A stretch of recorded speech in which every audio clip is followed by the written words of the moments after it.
ninyo ang Panginoon, dakilain ng kanyang ngalan. Purihin siya ay awitan at papurihan magpakailanman. Kanyang langit at lupa, nilikha niyang araw at buwan, nilikha niyang mga isda't ibon, mga gubat at karagatan. Tunay siyang banal at dakila, purihin ang kanyang ngalan. Ang lahat ng nilikha niya ay mabuti, pinagyaman niya ng lubusan. Purihin ninyo ang Panginoon, dakilain ng kanyang ngalan. Purihin siya ay awitan at papurihan magpakailanman. Sa ngala ng Ama at ng Anak at ng Espiritu Santo. Amen. Sumainyo ang Panginoon. At sumaiyo rin. Mga kapatid, aminin natin ang ating mga kasalanan upang tayo'y maging marapat gumanap sa banal na pagdiriwang.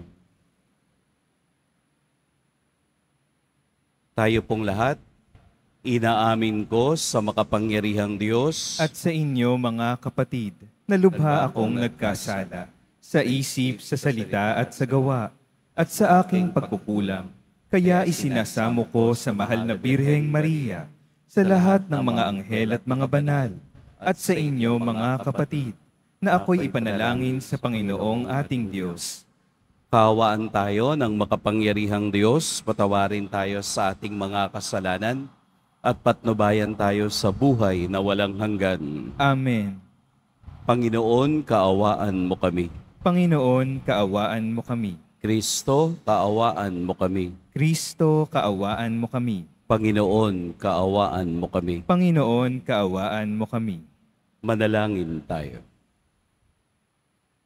Ama naming makapangyarihan, kaming mga tinubos mo at kinupkop, ay tunghayan mo ngayon sa iyong kagandahang loob, upang sa pagsampalataya sa anak mong si Kristo, makamtan ang kalayaan at pamana sa piling mo.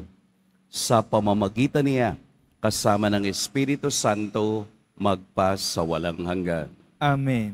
Magsiupo muna ang lahat.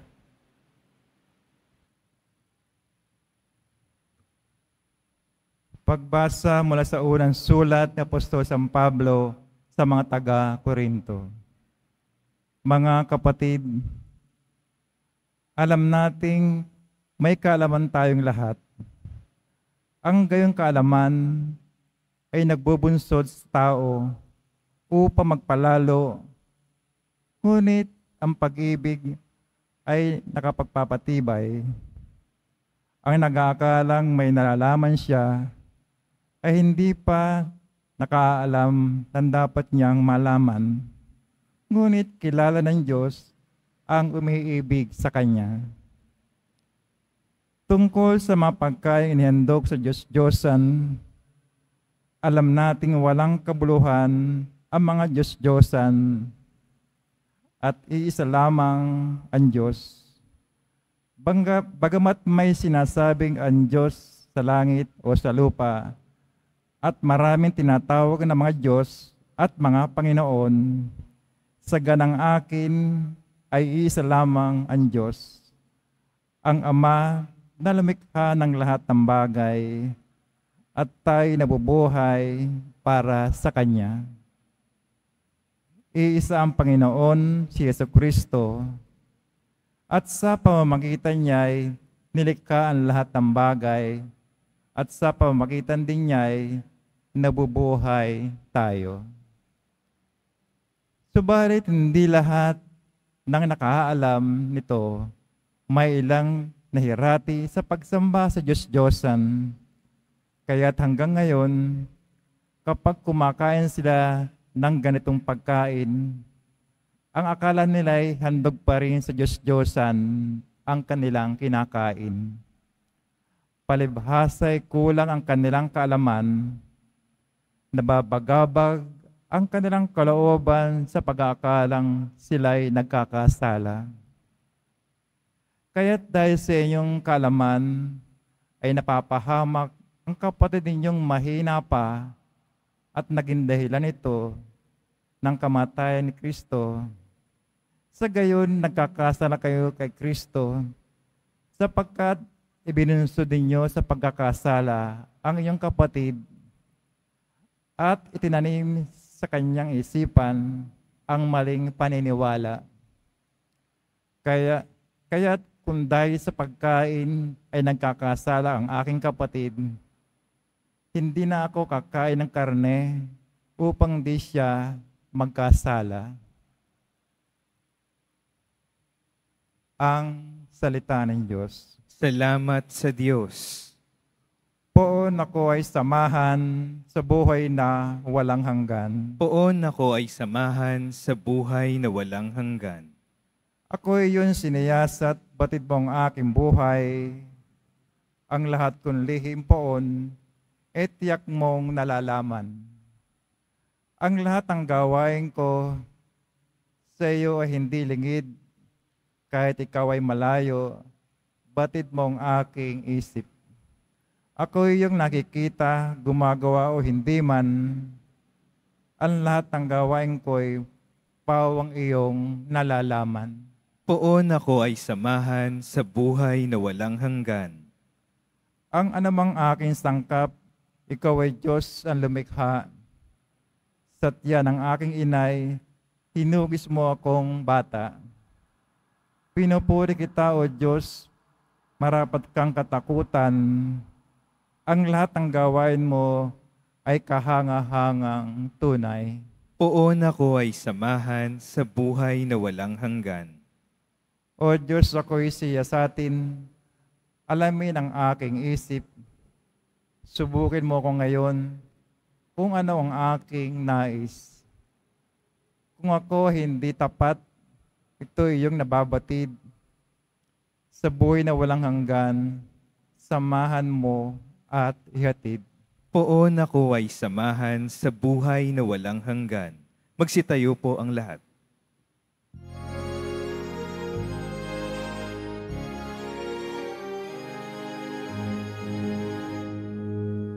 Hallelujah,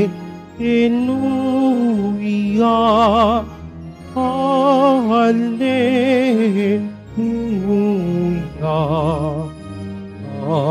Hallelujah, Hallelujah.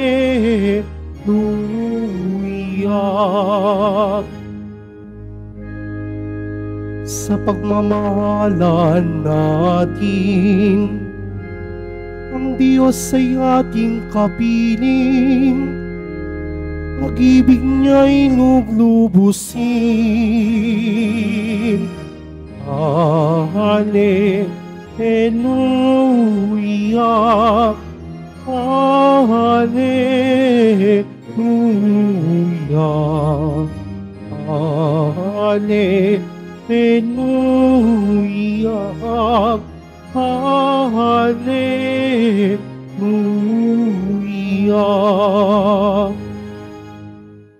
Sumainyo ang Panginoon. At sumaiyo rin. Ang mabuting balita ng Panginoon ayon kay San Lucas. Papuri sa iyo, Panginoon. Noong panahong yon, sinabi ni Jesus sa kanyang mga alagad, "Sinasabi ko sa inyo, mga nakikinig, ibigin ninyo ang inyong mga kaaway, gawan ninyo ng mabuti ang mga napopuot sa inyo. Pagpalain ninyo ang mga sumusumpa sa inyo. Idalangin ninyo ang mga umaapi sa inyo. Kapag sinampal ka sa isang pisngi, iharap mo rin ang kabila. Kapag inaagaw ang iyong balabal, ibigay mo pati ang iyong baro. Bigyan mo ang bawat nanghihingi sa iyo. At kung may kumuha sa iyong ari-arian, ay huwag mo nang bawiin pa ang mga iyon. Gawin ninyo sa iba ang ibig ninyong gawin nila sa inyo. Kung ang iibigin lamang ninyo ay ang mga umiibig sa inyo, ano pang gantimpala ang inyong hihintayin? Kahit ang mga makasalanan ay umiibig din sa mga umiibig sa kanila. At kung ang gagawan lamang ninyo ng mabuti ay ang gumagawa sa inyo ng mabuti, ano pang gantimpala ang inyong hihintayin? Kahit ang mga makasalanan ay gumagawa rin ito. Kung ang pahihiramin lamang ninyo ay ang mga taong inaasahan ninyong makababayad sa inyo, ano pang gantimpala ang inyong hihintayin? Kahit ang mga makasalanan ay nagpapahiram din sa mga makasalanan sa pag-asang ang mga ito'y makababayad. Sa halip, ibigin ninyo ang inyong mga kaaway at gawan ninyo sila ng mabuti. Magpahiram kayo na hindi umaasa sa anumang kabayaran. Sa gayon, malaking gantimpala ang tatamuhin ninyo at kayo'y magiging mga anak ng kataas-taasan, sapagkat siya'y mabuti sa masasama at sa mga hindi marunong tumanaw ng utang na loob. Maging mahabagin kayo gaya ng inyong ama. Huwag kayong humatol at hindi kayo hahatulan ng Diyos. Huwag kayong magparusa at hindi kayo parurusahan ng Diyos. Magpatawad kayo sa inyong kapwa at patatawarin kayo ng Diyos.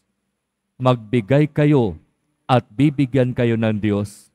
Hustong takal, siksik, liglig at umaapaw pa ang ibibigay sa inyo. Sapagkat ang takalang ginagamit ninyo sa iba ay siya ring gagamitin ng Diyos sa inyo. Ang mabuting balita ng Panginoon. Pinupuri ka namin, Panginoong Hesukristo. Magsiupo muna tayong lahat.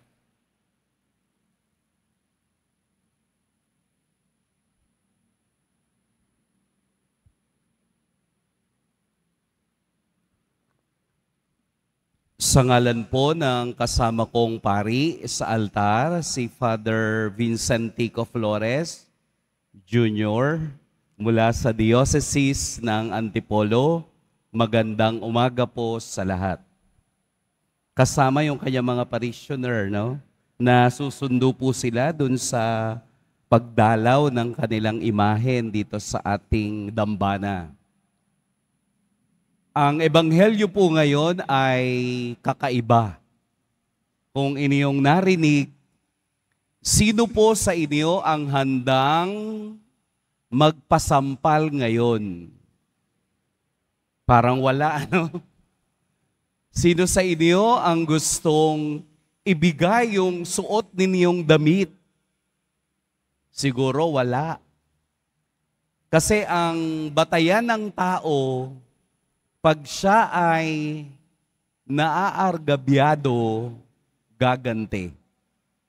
Kasi sa lumang tipan, ito ang kaisipan. An eye for an eye. Kaya nga tayo mga Pilipino, di ba, mayroong kasabihan. Kung ano ang utang, siya rin ang kabayaran. Di ba? Yun yung usually naririnig natin sa mga taong mapaghiganti. Pero sa Ebanghelyo ngayon, inilalapat ni Jesus ang kaniyang mga salita sa human relationship. Ano ba ang dapat na maging batayan ng ating pakikipagrelasyon sa iba? Dahil kung ang magiging batayan lang natin ay gantihan, ito ay magiging walang katapusan. Ginantihan mo ko ngayon, gagantihan kita bukas. Ginantihan ka niya bukas, gagantihan ka niya sa isang linggo. Ito ang magiging cycle ng ating buhay. Kaya nga ang summary ng ating ebanghelyo, kung ating ilalagay sa iisang salita, ay ang golden rule. Ano po ang golden rule? Huwag mong gawin sa iba ang ayaw mong gawin sa sarili mo. Ayaw mo na magalit siya sa'yo, di huwag mo siyang galitin. Ayaw mo na mautangan ka, di huwag kang magpautang. Ayaw mo na i-chismis ka, di huwag kang mang-chismis. Di ba ganun lang? Ayaw mong masaktan, huwag ka ring manakit. Ayaw mong magpaasa, huwag ka ring umasa. Kaya nga sa kabuuan ng ebanghelyo, makikita natin kung gaano nakababad si Jesus sa buhay ng tao. Ito po ay karugtong ng ebanghelyo kahapon na Sermon on the Plain, yung pong Beatitudes. Narinig nyo na po yung Beatitudes. Kay San Lucas, ang tawag po dito, Sermon on the Plain. Kay Saint Matthew, ang tawag po niya, Sermon on the Mount. Ano kayang kaibahan? Well, kung ating ilulublob ang ating sarili sa likod ng ebanghelyo, si San Lucas, gusto niyang ipakita si Jesus bilang ordinaryong taong nakauunawa sa araw-araw na takbo ng buhay ng tao. Kaya Sermon on the Plain, pantay-pantay. Titingnan natin siya bilang isang taong kasama nating nakauunawa kung ano ang laman ng puso ng bawat isa. Kaya nga po sa ebanghelyo, ano ang kaibahan ng turo ni Jesus sa turo ng mga eskriba at pariseo? Mahirap yung kaniyang turo. Malalim ang hinihinging obligasyon ni Jesus sa mga taong nakikinig at sumusunod sa Kaniya. Bakit? Dahil kung pareho lang ang Kaniyang sinasabi na katulad ng eskriba at pariseo, di wala ng pagkakaiba ang Kaniyang salita. Di wala ng pagkakaiba ang Kaniyang pagkatao at pagkadiyos. Di wala ng pagkakaiba ang lahat ng lumalabas sa bibig. Kaya lahat ng naririnig ng mga taong sumusunod sa Kaniya ay naninibago at nagugulat sapagkat first time nilang nakarinig ng mga ganitong salita na magtatanong mismo sa sarili ng nakikinig kung bakit ko yun gagawin. Bakit nga ba? Bakit kailangan mong gawin na sampalin ka sa kanan, ibigay mo yung kaliwa? O hiningi yung iyong damit, ibigay mo. O nangutang, wag mo nang singilin. Bakit nga ba? Dahil mayroon pa pong mas mahalaga kesa masaktan ka. Tandaan ninyo, meron pang mas mahalaga sa buhay kesa mawalan ka ng pera. Meron pang mas mahalaga sa buhay kahit ipahiya ka ng iba. Meron pang mas mahalaga sa buhay kahit mawalan ka ng bahay. Ano yung mas mahalagang iyon? Ang pinakamahalagang iyon ay ang kaligtasan ng iyong kaluluwa. Kahit hindi ka makilala sa lipunan o sa pamayanang iyong ginagalawan, hindi iyon mahalaga. Ang mahalaga ay kung ligtas ang iyong kaluluwa. Maganda nga mukha mo, hindi ka nga nasampal o hindi ka nasaktan, pero hindi naman ligtas ang kaluluwa mo, mas gugustuhin kong mukhang marumi, pero malinis sa paningin ng Diyos. Ito ang ipinamamanhik ng Diyos sa atin ngayon, na kung tunay kang Kristiyano at tagasunod ni Kristo, kailangan mo ng triad of goodness. Ano ba yung triad? Tatlong sandigan ng kabutihan. Ano po yung unang sandigan? Pagmamahal. Love. Kung wala kang pagmamahal sa ginagawa mo, mawawala ng kwenta ang lahat ng ito. Kung wala kang pagmamahal sa iyong ministry, mawawalan din ng kwenta ang iyong ginagawa. Ikalawang triad, kung meron tayong love, at ang pagmamahal na yon ay kailangang makita sa good deeds, sa gawa, sa mabuting gawa. Dahil walang saysay ang pananampalatayang walang mabuting gawa.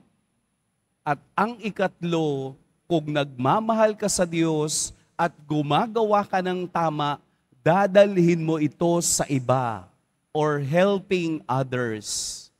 Upang sa pagtulong mo sa iba, babalik sa iyo ang biyayang iyan, siksik, liglig at umaapaw. Sino bang aayaw na kapag ikaw ay nagbigay, sila rin ay magbibigay ng kapalit? Ganon ang pagbibiyaya ng Diyos. Hindi ito makasarili kung hindi ito ay nag-a-abounds more than what you expect.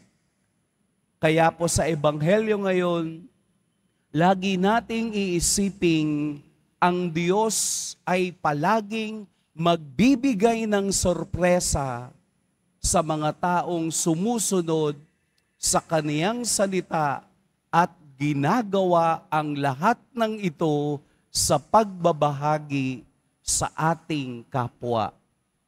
Huwag tayong mapapagod kahit na tayo'y nililibak ng iba, kahit na tayo ay binibigyan ng tuldok ng iba, huwag tayong titigil sa pakikinig sa inspirasyon ng mga salita ng Diyos.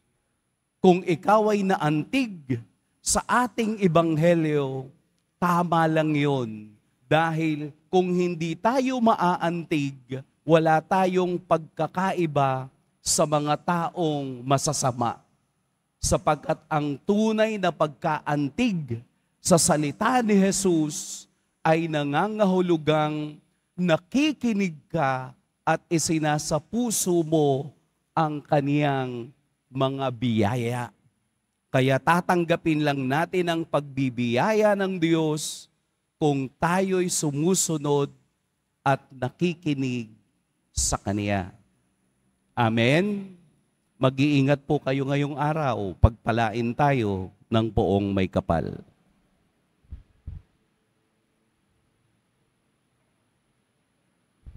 Magsitayo po ang lahat. Minamahal kong mga kapatid, bumaling tayo sa Diyos Ama para sa tulong na ating kinakailangan upang sundin ang halimbawa ni Jesus na nagsasabi sa ating mahalin natin ang ating mga kaaway. Diyos ng pag-ibig, bigyan mo kami ng lakas. Diyos ng pag-ibig, bigyan mo kami ng lakas. Ang mga pinuno ng simbahan, naway magbigay saksi sa kanyang sambayanan sa pamamaraan ng pagpapatawad, pag-ibig at kapatawaran upang masalamin ang kabanalan ng Diyos sa daigdig. Manalangin tayo. Diyos ng pag-ibig, bigyan mo kami ng lakas. Yaong may galit at pait sa kanilang kapwa, naway mapagtanto na naghihiwalay lamang sa kanila sa Diyos ang pagsunod sa kanilang hinanakit at suklam. Manalangin tayo. Diyos ng pag-ibig, bigyan mo kami ng lakas. Ang mga pamilyang pinaghiwalay at nahati dahil sa kanilang kawalang bahala sa isa't isa, Naway mapanumbalik ang dating pagkakasundo at alab ng samahan. Manalangin tayo. Diyos ng pag-ibig, bigyan mo kami ng lakas. Ang mga may sakit, naway magkaroon ng kapayapaan ng isip na lumago sa pagpapahalaga nila sa kanilang natatanging bahagi ng pakikiisa kay Kristo sa kanyang pagpapakasakit. Manalangin tayo. Diyos ng pag-ibig, bigyan mo kami ng lakas. Ang mga yumao, naway makibahagi sa kapayapaan at kaligayahan ng kaharian ng Diyos. Manalangin tayo. Diyos ng pag-ibig, bigyan mo kami ng lakas. Ama naming Diyos, alam mo kung ano ang mabuti para sa amin. Tanggalin mo nawa sa aming mga puso ang hinanakit at basbasan mo ang aming pagsusumikap na mahalin ang lahat ng aming kapwa. Hinihiling namin ito sa ngalan ni Kristong aming Panginoon. Amen.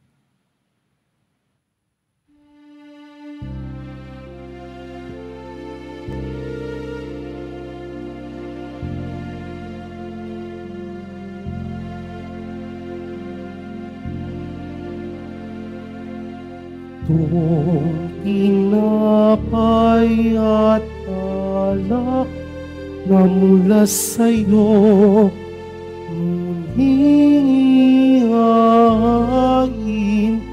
sa kabutihan mo. Kunin at tanggapin alay sa iyo. Pasasalamat ng puso. Pasasalamat ng puso. Magsitayo po ang lahat. Manalangin kayo mga kapatid upang ang paghahain natin ay kalugdan ng Diyos amang makapangyarihan. Tanggapin nawa ng Panginoon itong paghahain sa iyong mga kamay, sa kapurihan niya at karangalan sa ating kapakinabangan at sa buong sambayanan niyang banal. Ama naming lumikha, ikaw ang gumagawa ng wagas na katapatan at kapayapaan. Ipagkaloob mo ang iyong kadakilaan ay aming handugan ng iyong minamarapat na aming maialay, at naway magkaisa kami sa pakikinabang sa banal na paghahain ngayoy ipinagdiriwang sa pamamagitan ni Hesukristo kasama ng Espiritu Santo magpa sa walang hanggan. Amen. Sumainyo ang Panginoon. At sumaiyo rin. Itaas sa Diyos ang inyong puso at diwa. Itinaas na namin sa Panginoon. Pasalamatan natin ang Panginoong ating Diyos. Marapat na siya ay pasalamatan. Ama naming makapangyarihan, tunay ngang marapat na ikaw ay aming pasalamatan. Sa iyong paglingap at kagandahang loob, ang tao'y nilikha mo't pinangasiwa sa sansinukob. Sa hangad mong siya'y iwastong lubos, siya'y pinagdusa mo sa kaniyang pagtalikod. Sa iyong paggiliw, iyong ipinahintulot na makabalik siya sa pamamagitan ni Kristo Jesus. Kaya kaisa na mga anghel na nagsisiawit ng papuri sa iyo, nang walang humpay sa kalangitan, kami nagbubunyi sa iyong kadakilaan. Santo, Santo, Santo, Panginoong Diyos ng mga hukbo, napupuno ang langit at lupa ng kadakilaan mo, o sana sa kaitaasan. Pinagpala ang naparirito sa ngalan ng Panginoon, o sana sa kaitaasan. Magsiluhod po ang lahat. Ama naming banal, ikaw ang bukal ng tanang kabanalan. Kaya't sa pamamagitan ng Espiritu, gawin mong banal ang kaloob na ito upang para sa amin maging katawan at dugo ng aming Panginoong Hesukristo. Bago niya pinagtiis ang kusang loob na maging handog, hinawakan niya ang tinapay, pinasalamatan kaniya, pinaghati-hati niya iyon, iniabot sa kaniyang mga alagad at sinabi, tanggapin ninyong lahat ito at kanin, ito ang aking katawan na ihahandog para sa inyo.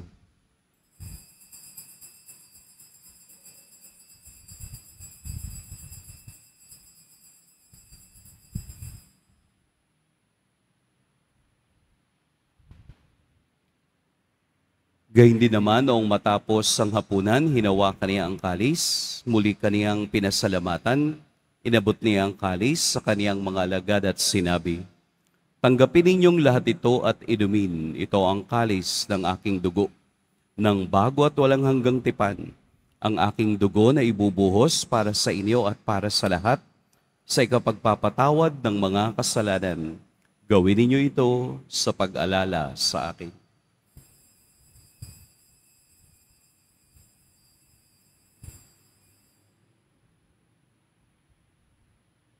Magsitayo po ang lahat. Ipagbunyi natin ang misteryo ng pananampalataya. Si Kristo'y namatay, si Kristo'y nabuhay, si Kristo'y babalik sa wakas ng panahon.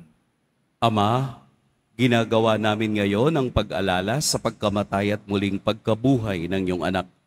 Kaya't iniaalay namin sa iyo ang tinapay na nagbibigay buhay at ang kalis na nagkakaloob ng kaligtasan. Kami nagpapasalamat dahil kami iyong minarapat na tumayo sa harap mo para maglingkod sa iyo.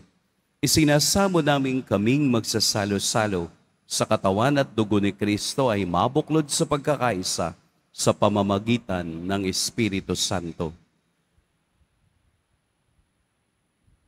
Ama, lingapin mo ang iyong simbahang laganap sa buong daigdig.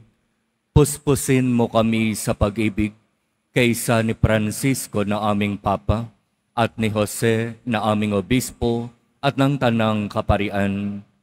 Alalahanin mo rin ang mga kapatid naming nahimlay nang may pag-asang sila'y muling mabubuhay, gayon din ang lahat ng mga pumanaw. Kaawaan mo sila at patuloyin sa iyong kaliwanagan. Kaawaan mo at pagindapatin kaming lahat na makasalo sa iyong buhay na walang wakas, kaysa ng mahal na Birheng Maria na Ina ng Diyos, ang mahal na Birhen ng Fatima ng Marikina, ng kabiyak ng puso niyang si San Jose, kaysa ng mga apostol at ng lahat ng mga banal ni San Pablo ng Cruz na namuhay dito sa daigdig ng kalugod-lugod sa iyo. Maipagdiwang nawa namin ang pagpupuri sa ikararangal mo sa pamamagitan ng iyong anak na aming Panginoong Hesukristo.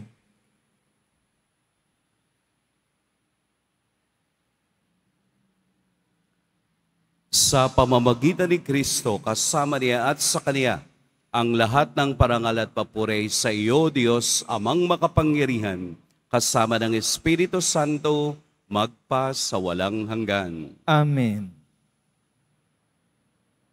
Sa tagubilid ng nakagagaling na utos at sa turo ni Jesus, na Panginoon natin at Diyos, ipahayag natin ng lakas loob.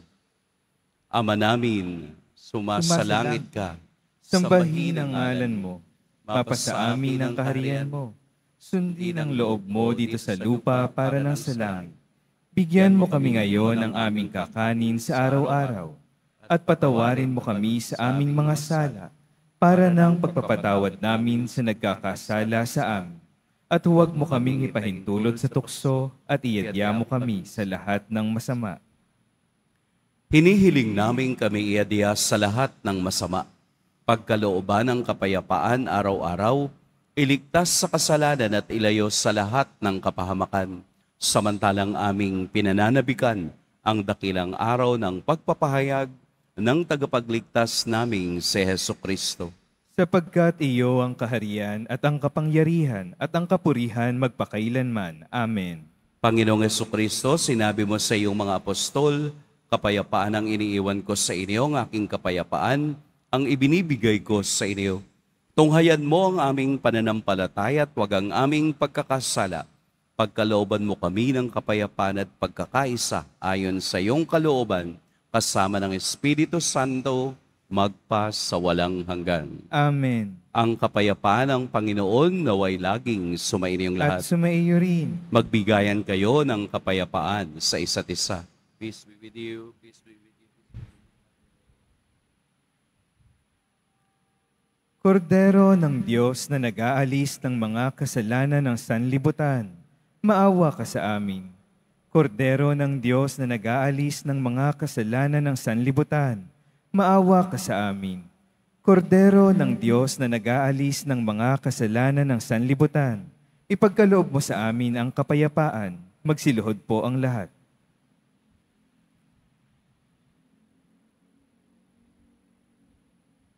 Ito ang kordero ng Diyos, ito ang nag-aalis sa mga kasalanan ng sanlibutan. Mapapalad ang inaanyayahan sa kaniyang piging. Panginoon, hindi ako karapat-dapat na magpatuloy sa iyo. Ngunit sa isang salita mo lamang ay gagaling na ako.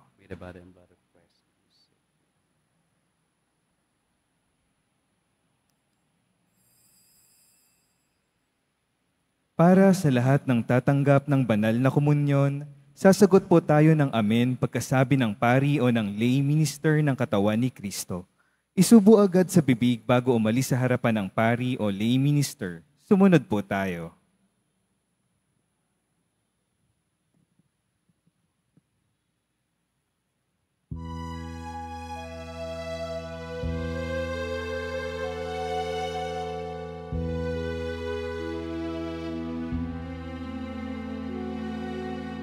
O Diyos,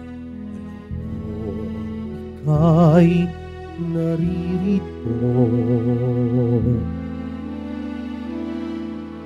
Lagi na tuwina sa tabi ko.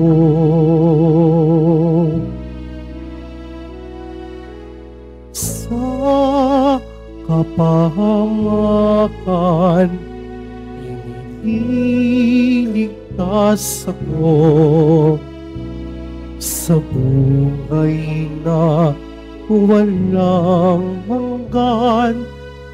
Akay-akay mo. Puso ko iyong nasiyasat,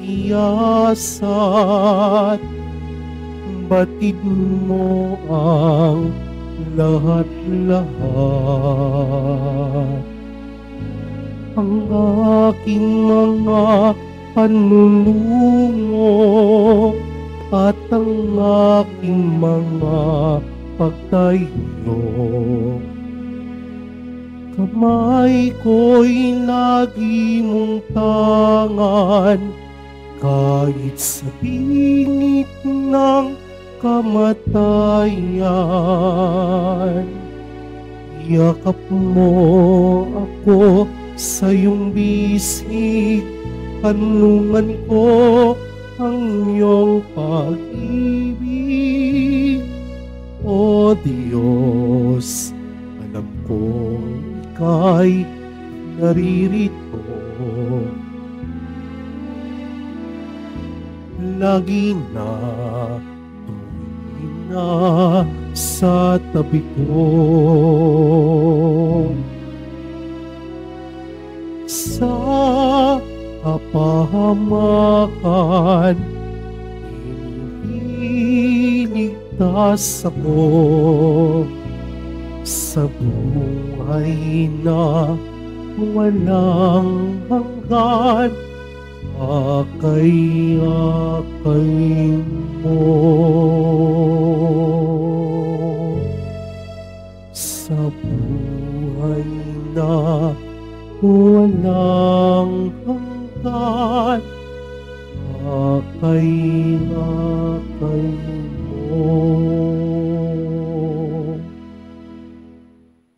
Announcement. Muling inihahandog ng ating simbahan ng Nazareno Medallion. Mabibili po ito sa ating Parish Finance Office. Ito po ay nagkakahalaga ng 25 pesos. Ang malilikom po ay gagamitin sa pagsasaayos ng electrical system ng ating simbahan. Mga paalaala sa mga nagsisimba. Pagkatapos ng misa, wiwisikan po ang lahat ng banal na tubig. Pinakikiusapan ng lahat na manatili lamang muna sa inyong mga lugar. Tanging sa Quezon Boulevard o sa Plaza San Juan lamang ang labasan ng lahat. Sumunod po tayo. Maraming salamat po sa inyong pagdalaw at pagsisimba sa Basilica Menor at Pambansang Dambana ni Jesus Nazareno. Magsitayo po ang lahat.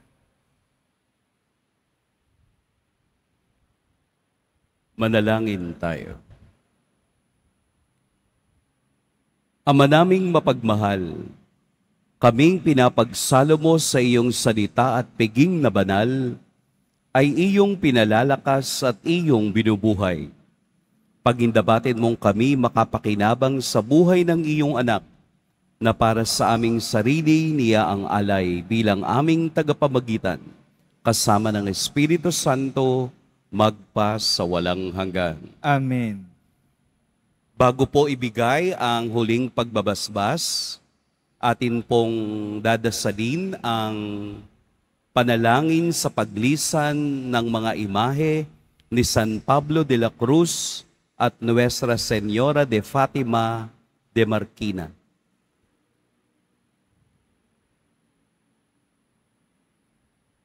Magsiluhod po ang lahat.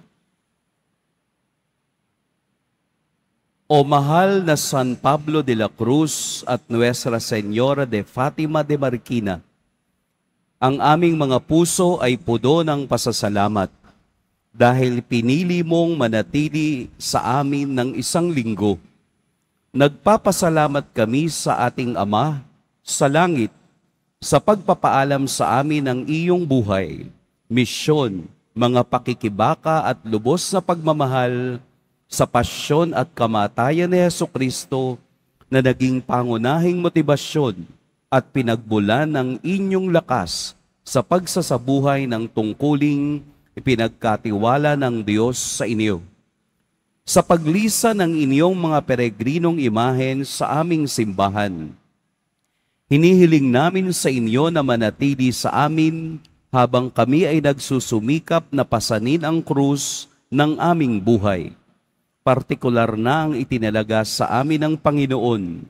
Manatili kayo sa amin upang kami ay maging isa pang San Pablo ng Cruz at Nuestra Señora de Fatima de Marquina sa mga taong nasa ilalim ng aming impluensya. Manatili nawa kayo sa amin upang ang aming buong simbahan ay patuloy na mabigyang inspirasyon na isabuhay ang inyong mga mithiin na tumulong sa mga nangangailangan upang ibigay ang aming pinakamahusay na pagsisikap sa pamumuhay. Panghuli, sa pag-alis ninyo sa aming simbahan, ipagkaloob mong sa amin ang iyong pagpapala at pagyamanin nawa kami ng pagpapalang ito ng lubusan upang kami ay maging sisidlan ng masaganang pag-ibig, awa at habag ng Diyos na nagmumula sa pasyon ng kamatayan ni Hesukristo, ang aming tanging pag-asa ngayon at magpa sa walang hanggan. Amen. Ama namin, sumasalangit ka, sambahin ang ngalan mo, mapasa amin ang kaharian mo, sundin ang loob mo dito sa lupa para ng sa langit. Bigyan mo kami ngayon ng aming kakanin sa araw-araw. Patawarin mo kami sa aming mga sala, para ng pagpapatawad namin sa nagkakasala sa amin. At huwag mo kaming ipahintulot sa tukso at iadya mo kami sa lahat ng masama. Aba, Ginoong Maria, napupuno ka ng grasya, ang Panginoon ay sumasayo. Bukod kang pinagpala sa babaeng lahat, at pinagpala naman ang iyong anak na si Jesus. Santa Maria, Ina ng Diyos, ipanalangin mo kaming makasalanan, ngayon at kung kami mamamatay. Amen. Luwalhati sa Ama, at sa Anak, at sa Espiritu Santo. Kapara noong una, ngayon at kailanman at magpasawalang hanggan. Amen. San Pablo de la Cruz, Ipanalangin mo kami. mahal na Birhen ng Fatima ng Marquina, Ipanalangin mo kami. Jesus, Hari ng Awa. Maawa ka sa amin.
Magsiupo po muna ang lahat. Tayo ay nagpapasalamat sa pagdalaw ng dalawang imahen mula sa Marikina, sa Diocese ng Antipolo. Tayo rin din po ay nagpapasalamat sa pangunguna ng kanilang kura paroko, si Father Vic Flores, kasama ng kaniyang mga parokyano. Atin po silang palakpakan. Maraming salamat po sa pagdalaw at sana sa susunod na taon muli naming matunghayan ang inyong dalawang pinakamamahal na patron. Konting kwento lang po. Hindi ko pwedeng sabihin na hindi kami nagkagulatan ni Father Vic dito po sa sacristy. Dahil kami po ay dating magkasama sa Diocese ng Antipolo. Siya po ay philosophy, ako ay theology. Kaya lang po, nauna siyang naging pari sa akin.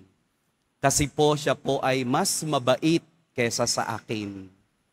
Dahil ako po ay lumabas ng 15 taon, si Father Flores ay nagpatuloy. Kaya siya yung naunang pari. Ako ay nagagalak na muli kong nakita ang isa sa aking kasamahan na naging pari din at naglilingkod sa Diyos at sa kaniyang sambayanan.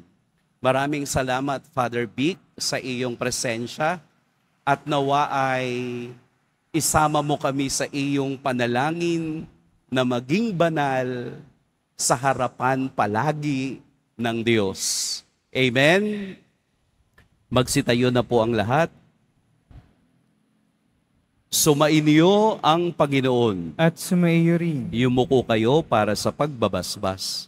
Mahal na poong Jesus Nazareno, inihayag mo sa pamamagitan ng krus ang walang maliw na pag-ibig ng Diyos sa sangkatauhan. Pakinggan mo po ang kahilingan ng iyong angkan na nagsusumamo sa iyo. Makamtan nawa nila ang iyong katugunan at tanggapin ang kasagutan na may utang na loob na tinatanaw. Basbasan din po ninyo ang mga daladala nilang mga imahen at dasalan. Sa pamamagitan ng bendisyon na ito, naway maalala nila ang mga pangako nila noon sa biniyag na ikaw ang kanilang iibigin at paglilingkuran bilang Panginoon magpa sa walang hanggan. Amen. Inaanyayahan ko po si Father Vic na samahan ako ng pagbibigay ng basbas sa inyo.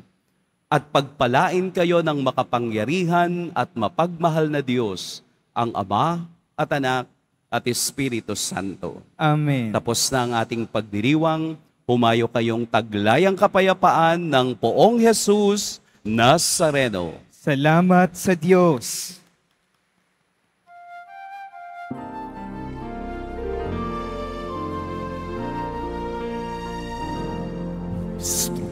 Padre Jesus Nazareno, sinasamba at namin. Inipintuo ka namin, halal mo ang aming buhay at kaligtasan. Kristo Padre Jesus Nazareno, iligtas mo kami sa kasalanan. Ang krus mong kinamatayan ay sagisag ng aming kaligtasan.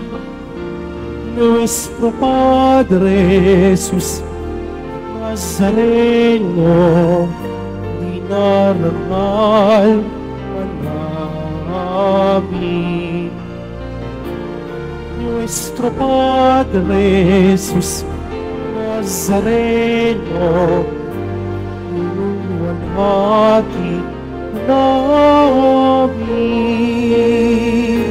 Nuestro Padre Jesus Nazareno, dinarangal ka namin. Nuestro Padre Jesús Nazareno, luwalhati namin.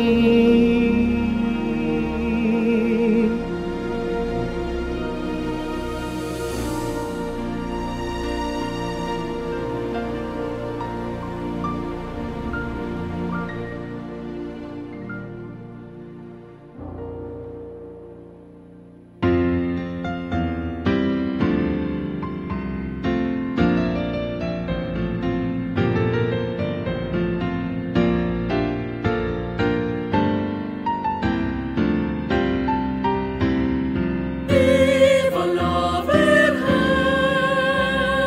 viva Nuestra Señora de Fátima, ikaw ang koronada dito sa Marikina. Ipanalangin ang inyong bayan sa anak mong minamahal. Ang rosaryo mong aming tangan idarangan kailan pa man. Kapayapaan, O Ina, ang kahilingan ng iyong bayan. Ito'y makakamtan sa iyong pamamagitan. Viva la Virgen, viva Nuestra